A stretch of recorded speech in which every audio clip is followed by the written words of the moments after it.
नमस्कार, बहुत स्वागत है आपका। मैं हूं आपके साथ प्रेरणा मिश्रा। लोकसभा चुनाव का सियासी रण तैयार हो चुका है, जहां बीजेपी ने उम्मीदवारों की पहली लिस्ट जारी कर दी है, तो वहीं कांग्रेस में अभी तक चुनाव समिति की पहली बैठक नहीं हो पाई है। कांग्रेस ने अपनी सारी उम्मीद राहुल गांधी की न्याय यात्रा से लगा रखी है और उधर यात्रा को लेकर भी देश में सियासत चरम पर है। आपसी मतभेद कांग्रेस के लिए एक बड़ी परेशानी का सबब है। आज अग्नि परीक्षा में बात करेंगे, क्या 24 में यात्रा का कांग्रेस को होगा फायदा?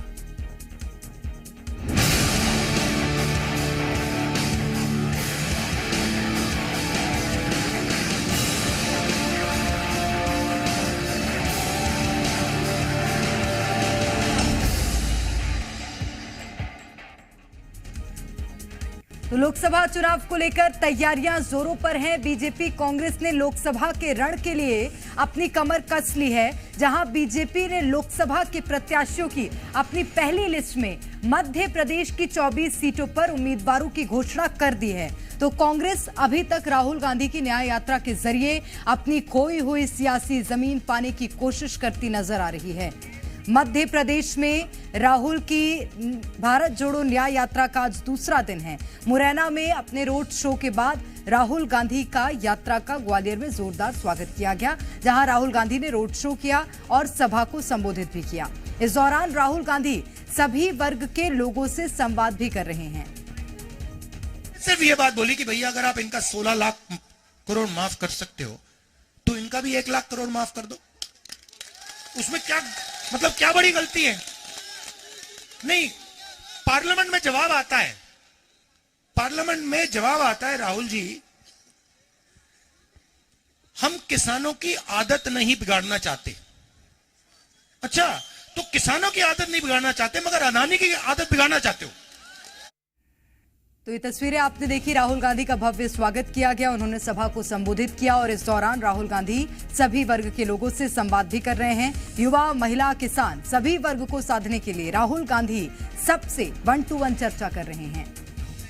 तो आज ग्वालियर में राहुल गांधी ने अग्निवीर और पूर्व सैनिकों से संवाद किया, जिसके बाद मोहखेड़ा में आदिवासी संवाद होगा। फिर राजगढ़ में किसान संवाद कार्यक्रम रखा गया है। उसके बाद मक्सी में दोपहर भोज के साथ राहुल गांधी परीक्षार्थियों के साथ संवाद करेंगे और यात्रा के अंतिम चरण में राहुल गांधी बड़नगर में महिला संवाद कार्यक्रम का हिस्सा बन महिलाओं के साथ भी चर्चा करेंगे।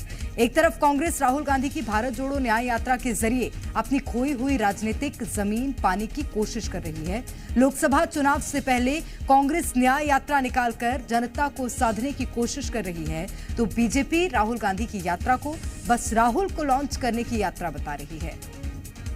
चाहे भारत जोड़ो यात्रा हो या भी या राहुल गांधी की न्याय यात्रा हो, ये अपने आप को बार बार रिलॉन्च करने का एक प्रयास है। उनका संवाद पहले खटिया पर उत्तर प्रदेश में भी हुआ था, अन्य राज्यों के चुनाव में भी उन्होंने अलग अलग वर्गों से संवाद किया था, लेकिन जिस व्यक्ति की विश्वसनीयता, जिस व्यक्ति के नेतृत्व को जनता ने स्वीकार नहीं किया, वो कितनी भी यात्राएं निकाले उससे कोई फर्क पड़ने वाला नहीं है। अब जहां राहुल गांधी की यात्रा पर बीजेपी तमाम सवाल खड़े कर रही है, तो न्याय यात्रा को लेकर सियासत भी जारी है। राहुल गांधी के स्वागत में लगाए गए होर्डिंग पोस्टर पर सियासत गर्मा गई है। कई जगहों पर होर्डिंग पोस्टर से नेता विपक्ष उमंग सिंघार की तस्वीर गायब नजर आई। तस्वीरें आप देखिए, हम लगातार आपको टीवी स्क्रीन पर दिखा रहे हैं, जहां पर नेता प्रतिपक्ष उमंग सिंघार, उनकी तस्वीर गायब नजर आई। तो एक तरफ राहुल गांधी की न्याय यात्रा को लेकर प्रदेश में सियासत हो रही है। कांग्रेस की जो परंपरागत बातें हैं उसमें किसी का फोटो गायब होना और किसी का लगना, इसमें अचरज कुछ नहीं है। अचरज तब होगा कि जब वो नीतिबद्ध तरीके से सभी के फोटो लग जाएं। इसलिए कांग्रेस अपनी परंपरा का पालन कर रही है। कांग्रेस छोटे छोटे गिरोहों का समुच्चय है। मैं बार बार कहता हूं, जिस गिरोह का सदस्य अपने पोस्टर लगाता है वो अपने गिरोह के सरदार का फोटो लगाता है। इसमें आश्चर्य कुछ नहीं करना चाहिए। हम तो चाहते हैं कि कांग्रेस की ये परंपरा और तीव्र गति से आगे बढ़ती जाए, फले फूले। भारतीय जनता पार्टी घृतराष्ट्र की तरह अंधी हो चुकी है। न तो उसे मुद्दे दिखाई दे रहे हैं और न ही राहुल गांधी जी की न्याय यात्रा दिखाई दे रही है। सारा ग्वालियर मध्य प्रदेश राहुल गांधी जी की न्याय यात्रा को लेकर उत्साहित है और वहीं भारतीय जनता पार्टी घबराई हुई है।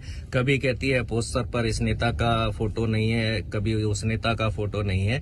कांग्रेस के नेता जनता के दिलों पर राज करते हैं, जनता के बीच में रहते हैं और कार्यकर्ता उत्साहित है। सभी नेताओं का सम्मान किया जा रहा है, सभी नेताओं के फोटो लगे हुए हैं।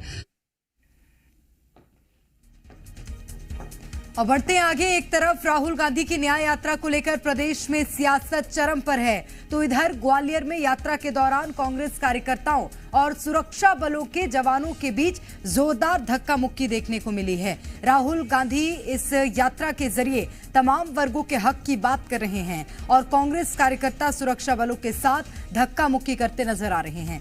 दरअसल राहुल गांधी भारत जोड़ो न्याय यात्रा के दौरान ग्वालियर पहुंचे और अग्निवीरों से संवाद के बाद मोहला के लिए निकल रहे थे। इसी दौरान युवा कांग्रेस के नेताओं और सुरक्षा बलों के बीच जमकर धक्का मुक्की हुई है और राहुल की यात्रा में माहौल थोड़ा बिगड़ गया था। बीजेपी ने अपने चुनावी मैदान में अपने योद्धा उतार दिए हैं और प्रचार प्रसार की तैयारी में भारतीय जनता पार्टी जुट गई है। इधर कांग्रेस अपनी न्याय यात्रा पर निर्भर है, लेकिन इस बीच बड़ा सवाल यही है कि क्या कांग्रेस को इस यात्रा से कोई फायदा मिलने वाला है या फिर आपसी कलह, कार्यकर्ताओं में मतभेद और सियासत के चलते कांग्रेस इस चुनाव में भी बड़ा नुकसान उठाने वाली है। तो कई तरह के सवाल खड़े हो रहे हैं। भूपेंद्र गुप्ता इस वक्त हमारे साथ कांग्रेस से जुड़ गए हैं, प्रियंका दुबे हैं भाजपा से अपना पक्ष रखेंगी, करतार सिंह ग्वालियर से हमारे साथ जुड़े हुए हैं। करतार, आज राहुल गांधी की सभा में क्या हुआ? उनकी न्याय यात्रा मध्य प्रदेश में प्रवेश कर गई है, जो कि आगे बढ़ेगी धीरे धीरे, लेकिन आज की तस्वीरें क्या थी? देखिए प्रेरणा, कल राहुल गांधी की न्याय यात्रा थी, मुरैना में प्रवेश किया। राजस्थान की सीमा से राजघाट से होती मुरैना पहुंची, मुरैना में आम सभा को संबोधित किया, रोड शो हुआ, उसके बाद में ग्वालियर के लिए रवाना हुई। ग्वालियर में देर शाम उस समय आम सभा को संबोधित करने के बाद आज मोहना के लिए रवाना हो रहे थे। उसी दौरान एक गार्डन के बाहर जब राहुल गांधी निकल रहे थे, उसी दौरान राहुल गांधी के जो सुरक्षा कर्मी थे उनके और युवक कांग्रेस के जो पूर्व नेता है उनके साथ जमकर धक्का मुक्की हुई। माहौल ऐसा हो गया कि अफरा तफरी का माहौल बच गया। जो कांग्रेसी थे नाराज दिखाई दिए, काफी गहमा गहमी का माहौल हो गया था। एकदम से ऐसी हालात बन गए थे कि यहाँ लॉ एंड ऑर्डर की स्थिति क्रिएट हो गई थी। उसके बाद धीरे धीरे करके माहौल शांत हुआ, लेकिन वहां स्थितियां बहुत ज्यादा खराब हुई। राहुल गांधी की एक तरफ आम सभा चल रही थी, एक तरफ वहां रोड शो करने वाले थे, दूसरी तरफ सुरक्षा कर्मियों और जो कांग्रेस के नेता है उनके बीच में मारपीट तक हो गई और सड़क पर गिर गए वो। तो हालात बहुत बद से बिल्कुल। और ये जो तस्वीरें हैं इस तरह की निकलकर सामने आई हैं, इसके पीछे वजह क्या थी जानने की कोशिश करेंगे। भूपेंद्र गुप्ता जी हमारे साथ कांग्रेस से जुड़े हुए हैं। सर, स्वागत करती हूँ आपका। जी नमस्कार। भूपेंद्र गुप्ता जी, ये जो तस्वीरें आई हैं मुझे लगता है आपने भी देखी होगी और करतार हमारे संवाददाता जानकारी दे ही रहे थे कि आज क्या हुआ है। अगर इस तरह की अनुशासनहीनता बार बार देखी जाएगी, आपकी पार्टी के बड़े नेता के सुरक्षा कर्मियों से अगर इस तरह से लड़ाई होगी, धक्का मुक्की होगी, सवाल तो उठेंगे। आप बहुत चिंता कर रही हैं, इसके लिए आपका बहुत धन्यवाद। करतार सिंह जी से बोलने के आज कैमरे बीजेपी की तरफ नहीं गए, जहां पर गोली मार दी कार्यकर्ताओं ने आपस में एक दूसरे को। केवल कांग्रेस का ही दिखाई पड़ता है, बीजेपी में गोली मार दी है। आज इन्हें मालूम है, करतार जी को नहीं मालूम, जरा पूछ लीजिए उनसे। और ये जो एक मैं वो पूछूंगी भूपेंद्र जी, लेकिन आप भी तो मेरे पूछे हुए का जवाब दीजिए। आपके ही पूछे का जवाब दे रहा हूँ, क्योंकि आपके पैकेज की भाषा से ये मैं समझ में आ गया कि आप क्या पूछ रही, तो वही बता रहा हूँ मैं आपको।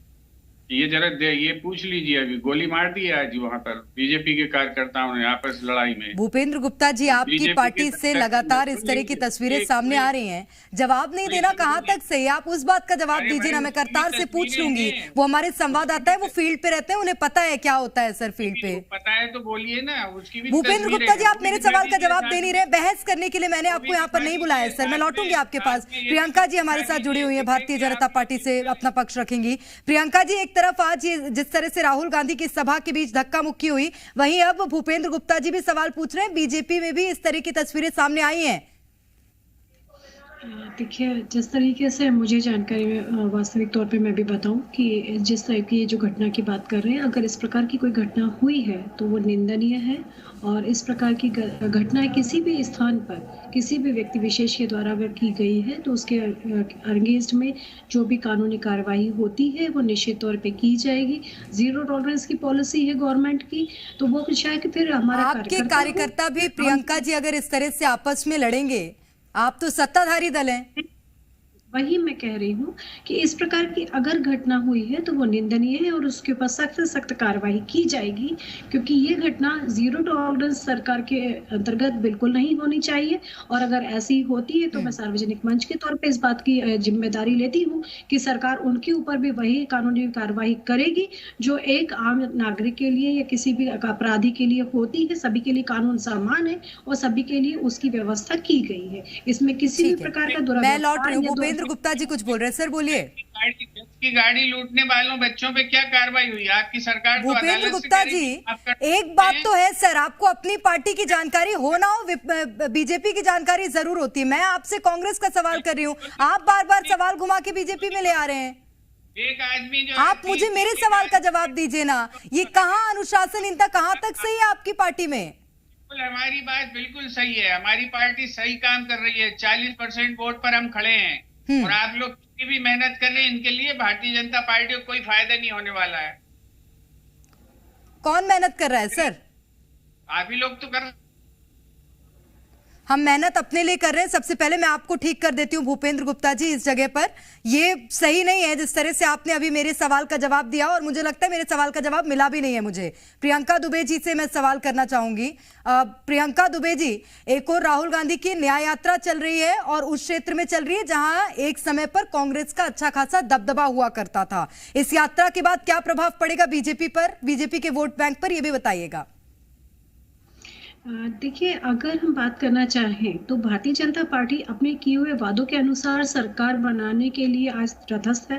163 का जो मैंडेटेड हमारे सरकार को मिला है, इतने साल लगातार सरकार होने के बावजूद भी आज अगर जनता हम पे विश्वास कर रही है तो वो जानती है कि बीमारू राज्य और स्वर्णिम मध्य प्रदेश की ओर अग्रसर होते हुए मध्य प्रदेश में क्या अंतर है।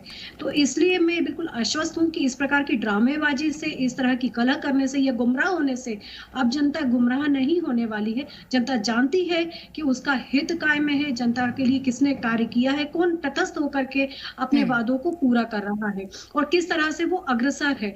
अगर ये लोग बात करते हैं तो इन्हें न्याय यात्रा की जगह क्षमा याचना यात्रा इन्हें करनी चाहिए, जिसमें इनको सभी से क्षमा मांगनी चाहिए। चाहे किसानों की बात करें जिनके इन्होंने गोलियां चलाई, चाहे सरकारी कर्मचारियों के साथ दिग्विजय सिंह जी ने क्या दुर्व्यवहार किए हैं, उनसे क्षमा मांगनी चाहिए। बहन बेटियों के लिए अगर इन्होंने किसानों के लिए राहुल गांधी खाट पंचायत लगाने जा रहे हैं। भारतीय जनता पार्टी की केंद्र की सरकार से किसान कितने नाराज हैं उस बात से आप भी अवगत हैं, मुझे अवगत कराने की जरूरत नहीं है। भूपेंद्र गुप्ता जी, सवाल मेरा आपसे है। भूपेंद्र गुप्ता जी, जिस तरह से आपकी पार्टी में एक बात तो ये कि आज की तस्वीरें साफ करिए, अनुशासनहीनता है और पूरे मध्य प्रदेश में आप सिर्फ एक लोकसभा सीट पर काबिज हैं और उसके बाद भी अभी कॉन्फिडेंस जा नहीं रहा है। बिल्कुल क्यों जाएगा जब जनता हमारे साथ है। 138 साल कैसी साथ है सर कि एक सीट पर जिता रही है जनता आपको? मध्य प्रदेश की पूरी जनता साथ नहीं है क्या? जनता के प्रेम से खड़े हुए हैं हम, मीडिया की सहायता से नहीं खड़े, हम जनता के प्रेम से खड़े हैं। 40% वोट हमने लिए। सर, मीडिया का काम सही गलत दिखाना है और अगर ऐसा नहीं होता भूपेंद्र गुप्ता जी, आप इस वक्त मेरे साथ इस चर्चा में नहीं होते। भूपेंद्र गुप्ता जी, आप मीडिया पर आरोप नहीं लगा सकते हैं। आप मेरे साथ इस चर्चा में हैं, इसका मतलब ये है कि मैं कांग्रेस का पक्ष भी सुनना चाह रही हूं, हालांकि आप मेरे सवाल का जवाब दे नहीं रहे हैं। अब आप सर एक जवाब दे दीजिए, एक सीट पर जनता सिर्फ आप पर भरोसा जता रही है मध्य प्रदेश में, 29 सीटें हैं। आप अच्छा सवाल करिए, हम अच्छा जवाब देंगे। आपको हमने बताया कि जहां गोली चल रही है वो बड़ी अनुशासनहीनता है, कि जहां धक्का लग गया वो बड़ी अनुशासनहीनता। आप खुद ही बता दीजिए। ठीक है, मैंने उनसे सवाल कर लिया है, उन्होंने उसका जवाब दे दिया है कि कार्रवाई होगी। आप तो वो भी नहीं बोल रहे हैं भूपेंद्र गुप्ता जी। क्या जवाब दिया उन्होंने क्या जवाब दिया बताइए? अभी वो कह रही कि साहब महिलाओं के साथ नाइंसाफी होती है, मणिपुर की महिलाएं नहीं है, इसका जवाब दें। गए वहां प्रधानमंत्री, सड़क पर शुभकामनाएं हैं सर आपको, आप विषय को बहुत खूबसूरत ढंग से घुमा रहे हैं, लेकिन विषय घूम नहीं रहा है। भूपेंद्र गुप्ता जी, विषय घूम नहीं रहा है। मुझे हैरानी है कि कांग्रेस मेरे सवाल का जवाब नहीं दे रही है। सर, जनता आपको भी देख रही है और आपके इस रवैये को भी देख रही है। प्रियंका दुबे जी, आप एक बार फिर से जवाब दे दीजिए कि आपकी पार्टी की, आपकी रैली में, आपके कार्यक्रम में जो हुआ है उसके खिलाफ भारतीय जनता पार्टी क्या स्टैंड लेगी। आ रही हूँ मैं भूपेंद्र गुप्ता जी आपके पास। वो देश की महिलाएं नहीं है, माफी मांगी मोदी जी ने देश की महिलाओं से। बताइए प्रियंका जी, भूपेंद्र जी के सवाल का जवाब दे दीजिए। अगर आप आरोप प्रत्यारोप पे आ गए हैं तो आप लोग संदेश खाली के ऊपर भी मौन धारण मत कीजिए, जहाँ पे टीएमसी के ऊपर आपके जो कार्यकर्ताओं ने जो हरकतें करी हैं, उसके ऊपर आप आज तक मौन धारण किए हुए हैं। मैं उसके ऊपर चर्चा नहीं करना चाह रही थी, क्योंकि बहन बेटियां जिस भी स्टेट की वो बहन बेटियां ही होती है, ठीक उनकी है सुरक्षा की भूपेंद्र गुप्ता जी, चलिए जिम्मेदारी वो छोड़िए, संदेश खाली पे कुछ कहेंगे? खाली पर भी हम बोल रहे हैं, जेल में है वो। इनसे पूछे कितने लोग जेल में मणिपुर में, जवाब दीजिए भूपेंद्र उसको। गुप्ता जी, भूपेंद्र गुप्ता जी, मैं कितने सवाल पूछ लूं प्रियंका दुबे जी से? आप तो मेरे सवाल का जवाब दीजिए। पूरा सहयोग रहा है, परंतु आप लोग कभी सार्वजनिक चर्चा किसी भी चैनल पे करना नहीं चाहते हैं, और उसके बाद आप लोग चैनल की कार्यशैली के ऊपर प्रश्न चिन्ह खड़ा करते हैं। आपसे जो सवाल चलिए, निश्चित रूप से इसको कोशिश की गई कि शायद कांग्रेस अपना पक्ष रख पाएगी, लेकिन कांग्रेस ने उस तरह की कोशिश बिल्कुल भी नहीं की। बहुत शुक्रिया भूपेंद्र गुप्ता जी आपका भी, प्रियंका जी आपका भी बहुत शुक्रिया हमारे साथ बातचीत करने के लिए। तो राहुल गांधी की भारत जोड़ो न्याय यात्रा के दौरान आज जिस तरह की तस्वीरें निकलकर सामने आई, उसमें साफ नजर आए किस तरह से जवानों के साथ धक्का मुक्की कांग्रेस पार्टी के कार्यकर्ताओं ने ही की है। हालांकि अब इसका प्रभाव क्या पड़ता है, क्योंकि लोकसभा चुनाव बहुत ज्यादा दूर नहीं है, देखना होगा।